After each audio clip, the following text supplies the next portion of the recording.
Well, the holidays are over, and maybe if you're like me, you're trying to find room for all the new stuff and find places to donate the old. I'm Nicole Huck, and today on Blue Sky, we know it's not easy knowing how or where to start, and that's why we've got some professional organizers standing by, ready to take your questions and give you tips and tricks, all the things you need to organize your life.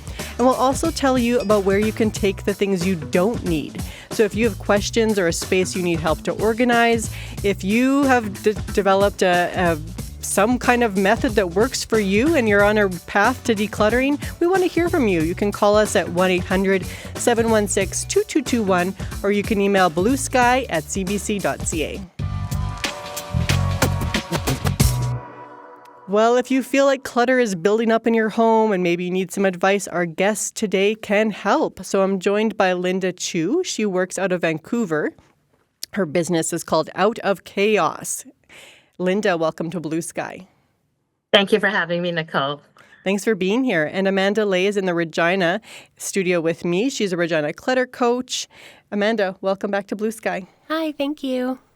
So I want to find out first about why it's important that we actually do this. So the question I'm going to pose to both of you is, what effect can clutter actually have on people's lives? Amanda, I'll start with you. Oh, it can have a huge effect on their lives, from just the overwhelm that comes with it, and in their brains it kind of creates clutter, and to the very real stuff of not being able to function in your space because you just have too much stuff. Linda, what about you? No, I agree with that. There's a saying that says clear space, clear mind. So often we're visual creatures. So when you walk into a space and you have your stuff sort of affront and attack you, it kind of paralyzes a lot of people into indecision, overwhelm, as Amanda said. So trying to do a reset on a regular basis is sometimes key to kind of quell some of those piles from growing. Is it universally true, or are there some people where they actually function better in a nest of creative things around them? I think people that like creative people, I think can have that, like where it looks messy, but they know where everything is, or, it helps with their creative flow. But I wouldn't say that's the majority of people. I would say most people, like, she said, the clear space, clear mind is important. So how have you seen decluttering help? Like when people call you, what point are they at when you actually get a call from someone who recognizes that they need maybe professional help? Yeah, like I am able to help people get their space back and to help them see that it's like not as bad as they think, or that we can tackle it. Some people they're very, very overwhelmed, and then I come in and they're very surprised that we're able to get through a project as fast as we can, because an outside perspective is really, really helpful. And I think just like helping people get their space back is like the biggest reward. Linda, what about you? What are you hearing from your clients? Often people call in terms of life transitions, and things sort of hum along until it doesn't. So usually when there's a shift in people's lives, it could be around death, divorce, downsizing, whatever the circumstances are, blending of families, or it could be adding a new child to a family. So when life has changes in life, a person's personal belongings seems to fall behind. So the overwhelm happens is when people feel a little bit out of control and their systems that they have are no longer working with them because their life has changed, and therefore the systems have to catch up. So often we get calls at the time of catch up when there's that disconnect that people have. So having a time, an opportunity for a reset is typically when people call us in. Can you give an example of like do you physically go to someone's house? Yeah, so I have a team, but I do go in as well. So depending on what the circumstances are, we work both in offices, corporate as well as in residentials, and we do a lot of downsizing and such. So usually people will call and they are overwhelmed because they can't find certain things, or they're missing appointments, or you know I get couples who are fighting sometimes because, he's organized and she's not, or vice versa. So sometimes when you're dealing with a household that is sort of fraught in that way, we get calls to try and mediate in a way, and to sort of go in and do that reset for people. So what do you do when you have a couple that has a fundamental difference on how they approach stuff? I'm going to go start with you, Lyndon, and Amanda will come to you. I would recommend whomever is calling is to start with their space, because we all know, regardless of the age, you cannot make somebody do anything. But what you can do is control your own space and set your own boundaries. So if in the home your boundary is, I need the dining room table cleared so that we can have dinner, we can sit around whatever kitchen table or what have you. So maybe setting a ground rule that certain items need to be a certain way, a certain organized way, and then what are the consequences. So you have to kind of work within your own space and set your own boundaries before moving into trying to assist in someone else's space. I totally agree. Like, I think that I couldn't have said it better myself. You need to start with your own stuff and then kind of work outward from there. Having Just generally in life, right? Yeah, I think so. I think so. Yeah, like just having your own space, like having your own control over your own things, because you can't change somebody if they don't want to be changed or to change or don't think that there's a problem. Some people don't see the same. Can you live like that, though? Do you see some homes where maybe the husband's a pack rat or something, and there's one room that he's allowed to just have all of his things in, and the rest of the house? I mean, I think so. It depends on how much you're going to let that bother you and how important that is to you, I guess. Hopefully your relationship is, worth it to work through that. Like my husband and I are very different, but we've been together for over 20 years, and so we've kind of figured out ways where we work together, and so I just leave him to clean up his stuff. I don't clean up his stuff, because then that just is going to build resentment, and then that's when you can really get into a lot of problems. Amanda is right. It's setting those boundaries, common spaces you can set boundaries for.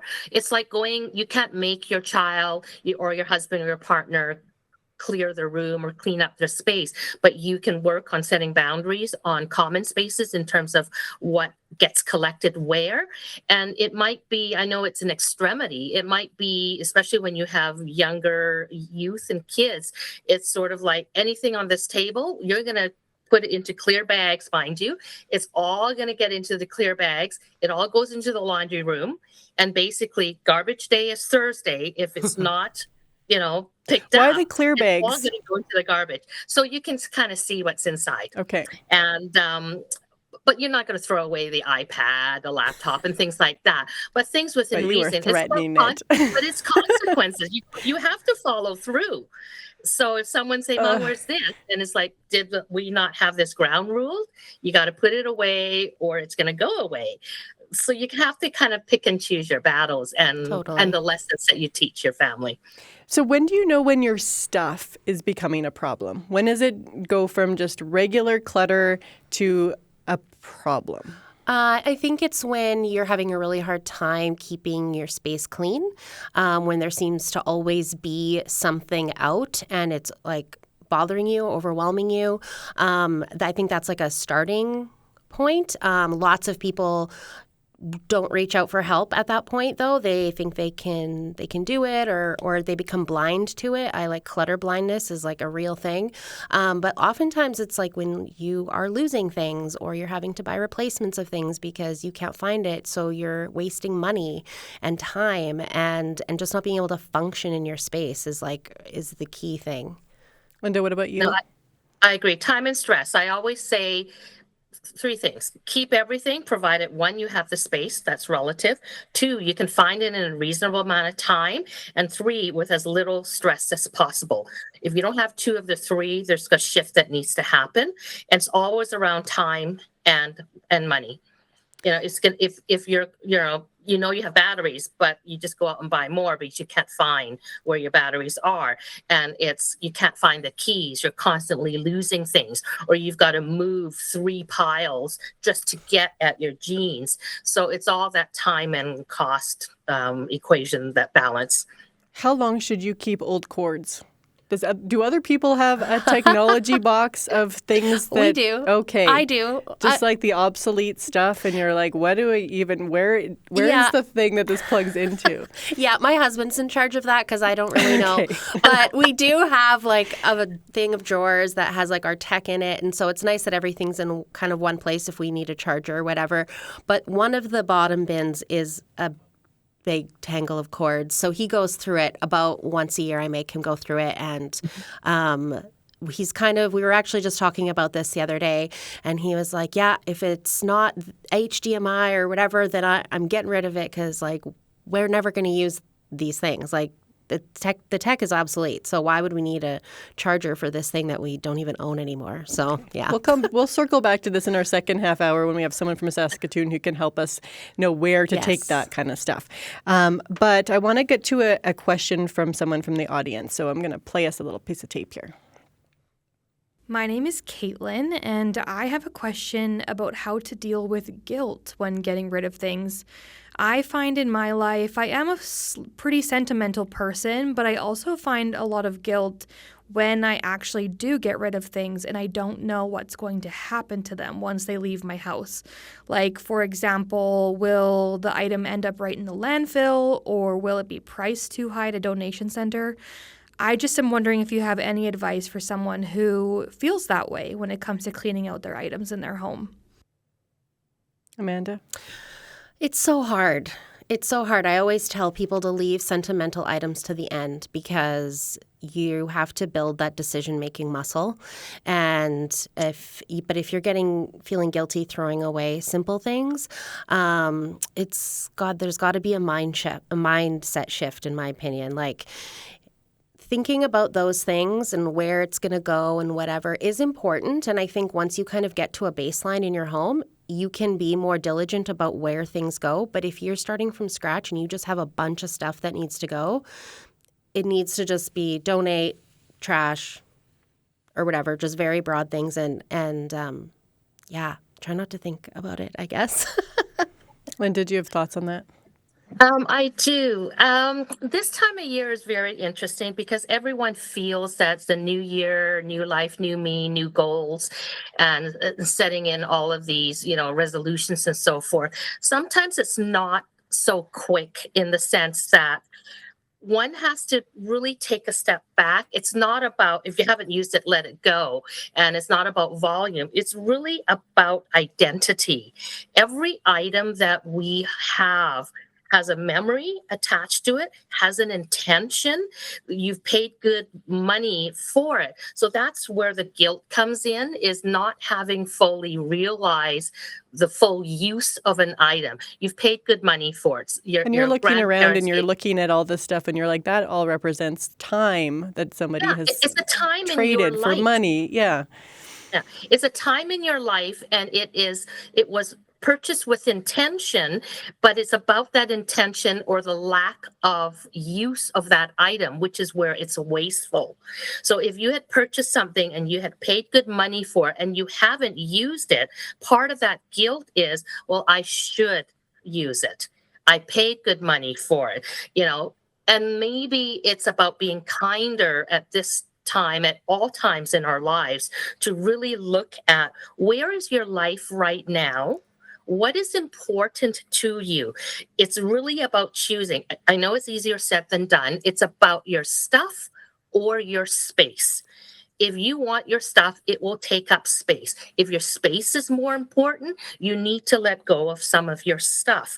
And in letting go of your stuff, you are also letting go a part of your identity, because your identity is attached to, well, here's a size of clothing that I am no longer that size. Aspirational, Right? It's potentially. all Yeah. about intention that has never been realized. So a lot of it is really taking a time in your life to look at these possessions to see if the person you are today still reflects that item.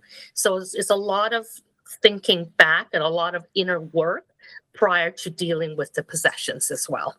I feel, I feel I'm guilty like that sometimes because, let's say, old band T-shirts that were essential to my identity when I was a teenager and in my 20s, and I've kept because now my kids wear them, and I love that. Like, it makes me so happy when they're wearing one of my old band T-shirts, and also if they didn't have it, they just wouldn't wear it, you know? Yeah, I think too sometimes with things, like just to expand on what Linda was saying, sometimes those things represent failure. Like workout equipment or, something that you got that you never used. And that's a hard thing for people to let go of and to accept, is that they've failed at something. I tell people, you've already spent the money. It's already wasted. It's sitting in your house not doing you any good. It's already wasted. Maybe you can sell it. Yeah, exactly. Yeah, maybe you can salvage at least some money from it. Well, we've got some emails that have come in, so I'm going to go through a few of them here. Delwyn writes, in November, he began going through our residence to try and liquidate some items for more room. Some items found were over 100 years old. As it was important to a past generation, but not to us, we took the items to a local museum. Each different museum is focused on different materials. All items would show previous decades and are of interest to the society in general. So that's interesting. Do you have experience with people who have, they have things that have maybe been held on to by people for generations and they're very old, they're antiques and people don't want them. They don't need those in their life. Totally. But what do you do with it? Well, like china and crystal, things like that. People of our generation don't like that. That's not we don't want that inheritance. We don't want, honestly, like, I think that's very interesting, taking it to a museum and stuff. I've never thought about that. I guess it depends on what it is. But yeah, I've had people with china and crystal and they just donate it because they don't want it. It's been sitting in a box collecting dust, and it's not the vibe right now. Well, the generational differences are very, very huge right now. You're dealing with the generation Alpha right now, 13 plus, and the silent generation. The biggest one right now are the boomers, right? The youngest of the boomers right now are 61, 62 years old. So you're absolutely right. As Amanda says, the generation is different right now. Lifestyles are different, as the generations, go into automation, computerization, and, you look at your watch, that's where your photo albums are, no longer on the shelf, and your calendars there, no longer Rolodexes. So the lifestyles have changed. So a lot of the times working with the elder generations is managing the expectations, is that people don't want to hand wash. They want to put it in the dishwasher. They don't want to hand polish the silverware. So it's a lifestyle. The dining preferences are different, but it really is hard. And when you're talking about museums and passing things on, yes, but it's the time and cost. Whose time at whose cost is going to do this? And the market is flooded right now with so many people downsizing right now. And this is just at the beginning of this, we haven't even gotten to the huge amount yet. And even the ones that are downsizing right now, they're finding that, like Amanda says, so much china that's out there that nobody wants. Hummel figurines, all of the tchotchkes, the salt and pepper collections, you name it, the plate collections, and the list goes on and on and on. And starter homes, certainly in Vancouver, 600 square feet is a one bedroom. you can't fit a 12-piece dining set.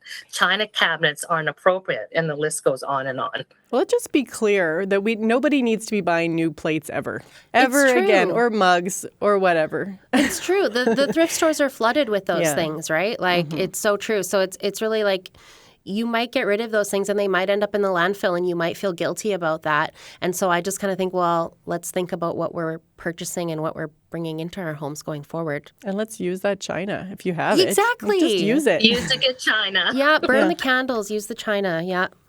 I want to read one more email from someone who is having some good luck.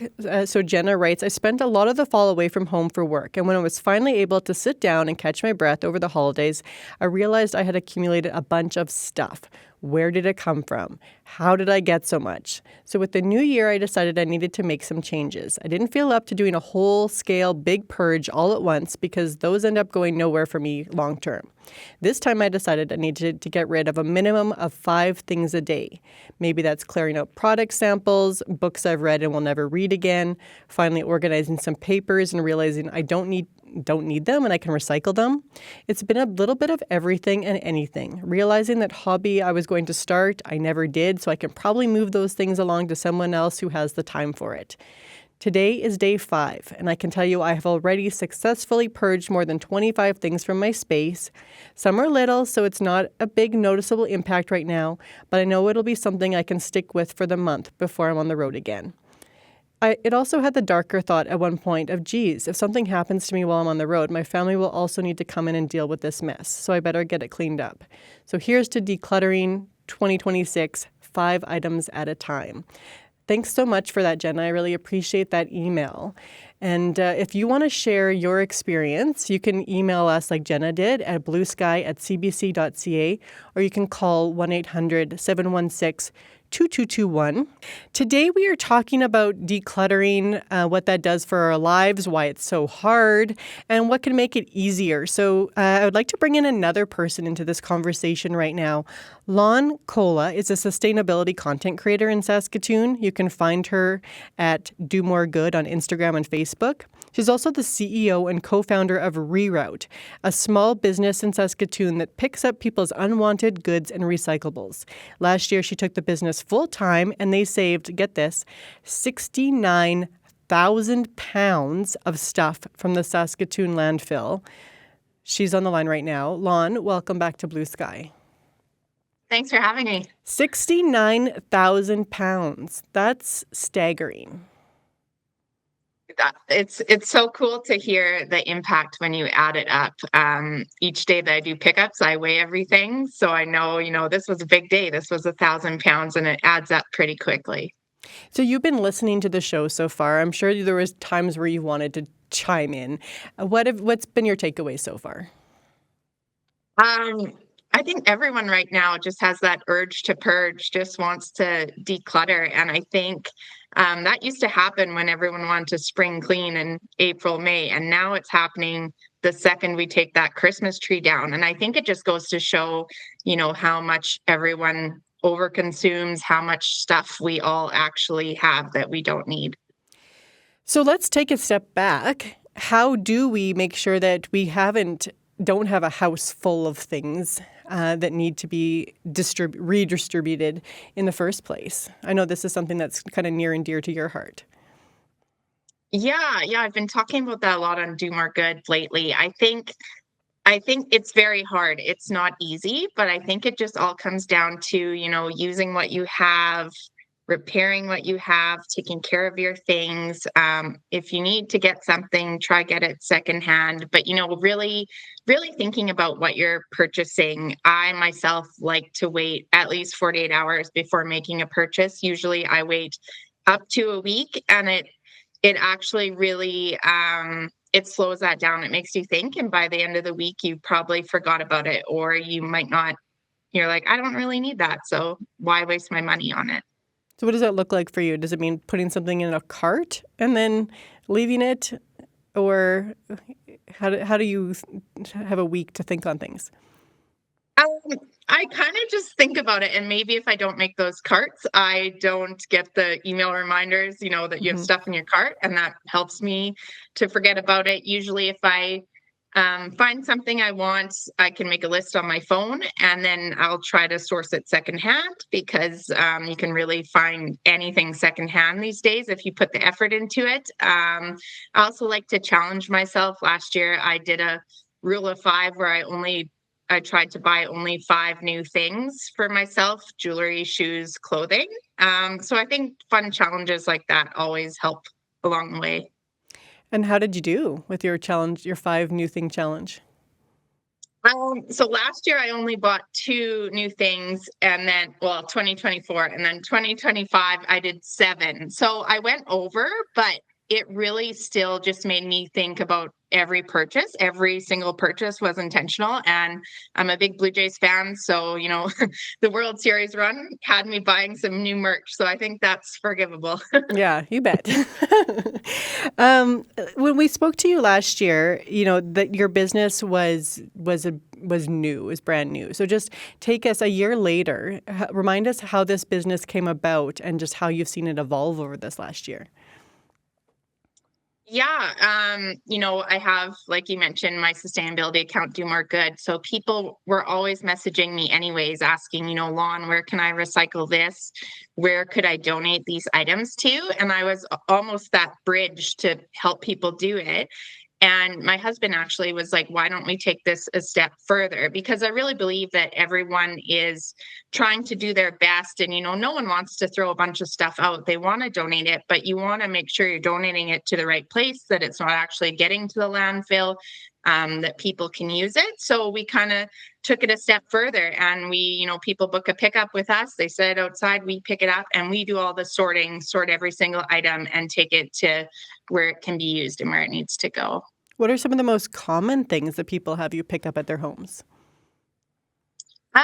Common, like lots of clothes, kids' toys, baby clothing, kitchen items, housewares. We can really find a use or a person that could use every single thing, which is really, really cool. It does take some time, but again, it takes that hassle, stress, research off the person's hands who books the pickup. I know. I was wondering what you were thinking earlier when we heard from Caitlin, who was talking about that guilt. And for her, part of that guilt was just wanting to make sure that it was being used by someone. She was okay with getting rid of it as long as she knew that it was being used. It wasn't overpriced so that somebody who needed it wouldn't be able to access it. How much of that do you feel is about just helping people alleviate their guilt? Yeah, I think that's a huge thing with our business, that people trust that, when they give it to us, we're going to do our due diligence and find people in need that can use it. Really, there are a lot of good thrift stores out there, but there's also the big box ones where, for example, you give something to them for free, and they put a $15 price tag on that winter coat. Well, the person who actually needs the winter coat is out on the street and obviously cannot afford $15. So we try to hand it straight to the people in need instead of a big box store, where also only a quarter of the things that you donate to those big box thrifts actually get on the shelf, and the rest gets thrown out. And when they're on the shelf, they only have 2 to 3 weeks to sell. And if they don't sell, they're going to the landfill anyways. So we're trying to, keep that 63,000 pounds of waste out of the landfill.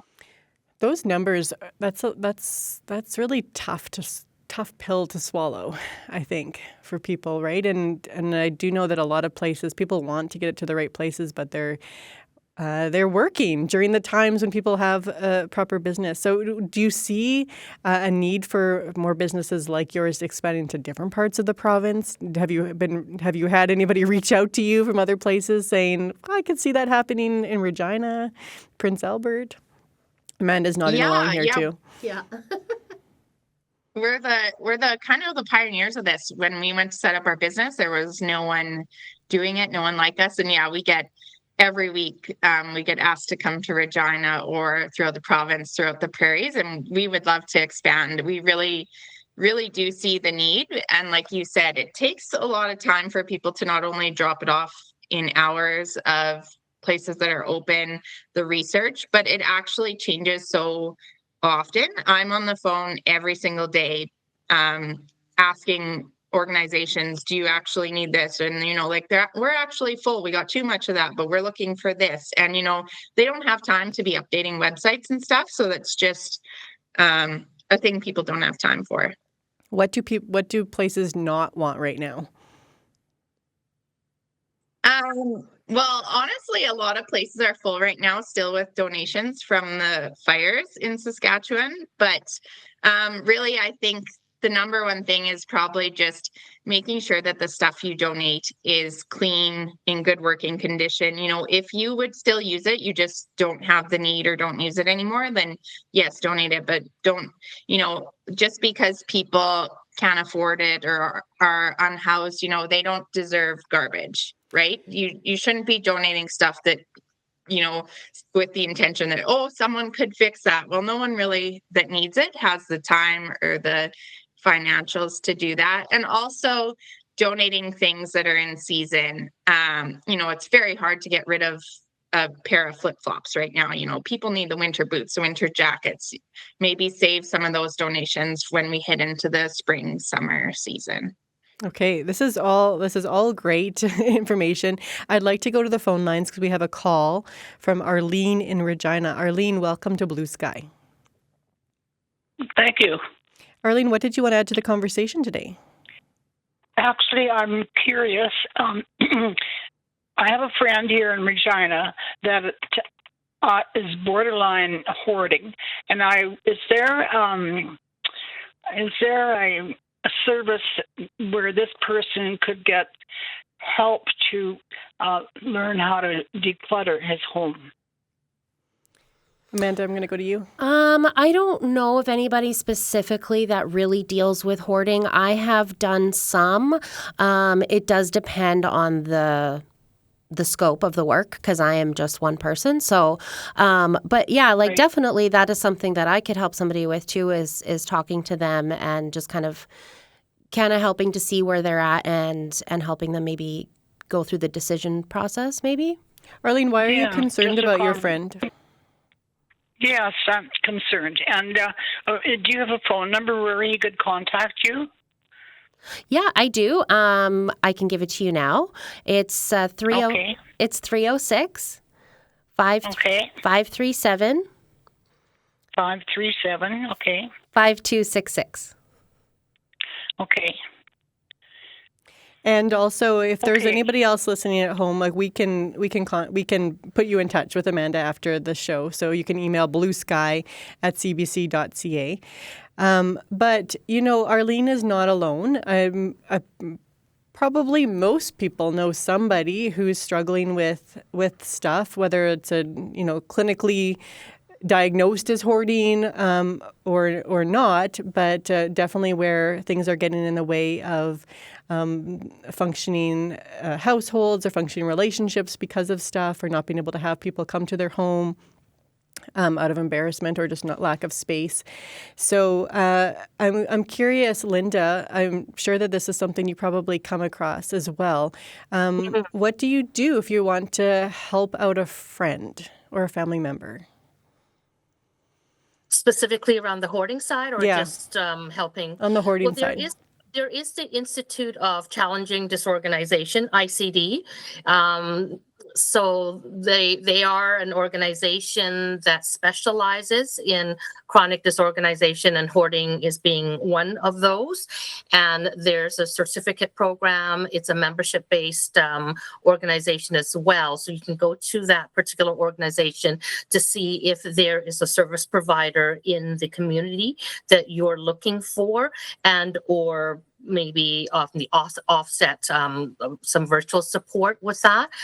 But chronic disorganization, it's sort of the hoarding side. It's sort of like the runny nose of a cold.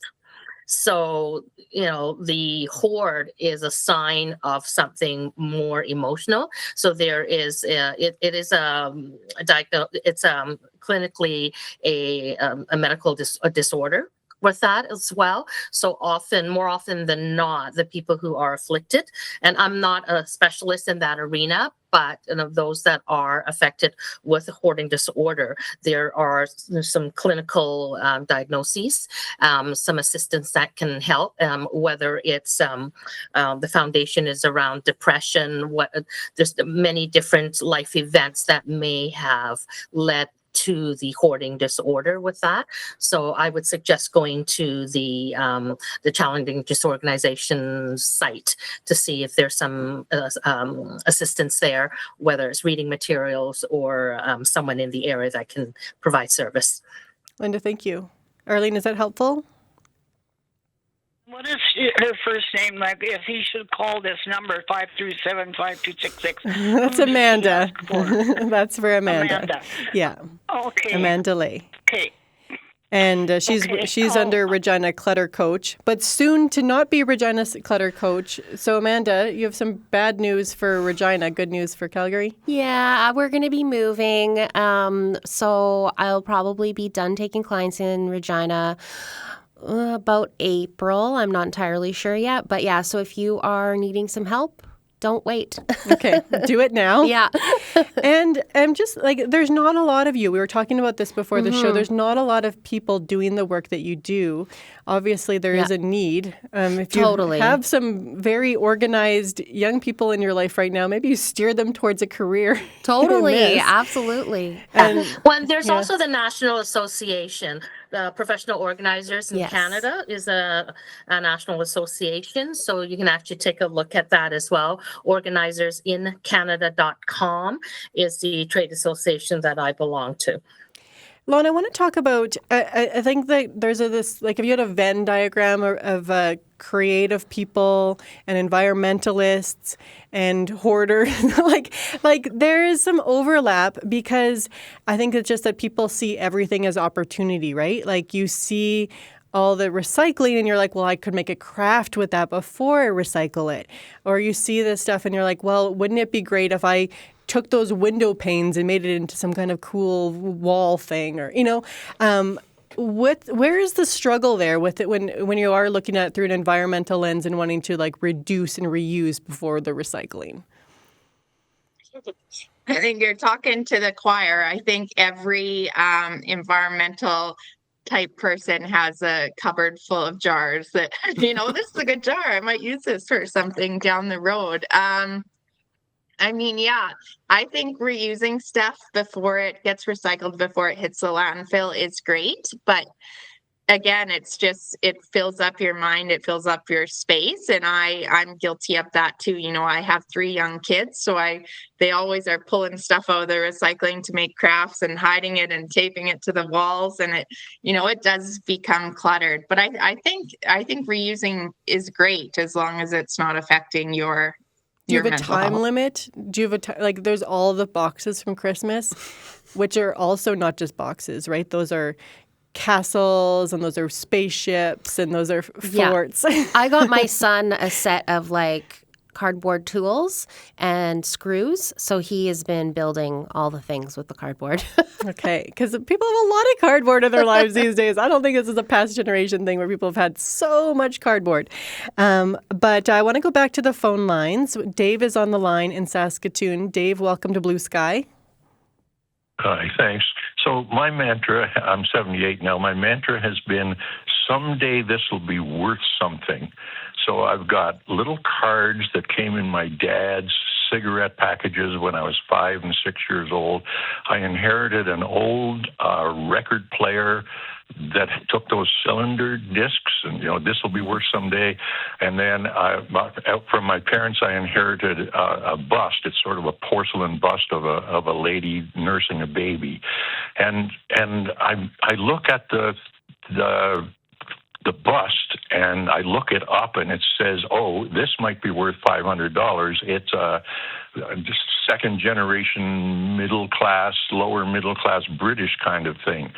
So I go to an auction place with this thing, and Buddy looks at it and he says, it's worth nothing. He said, and you used to be able to take this to an auction and somebody would want it.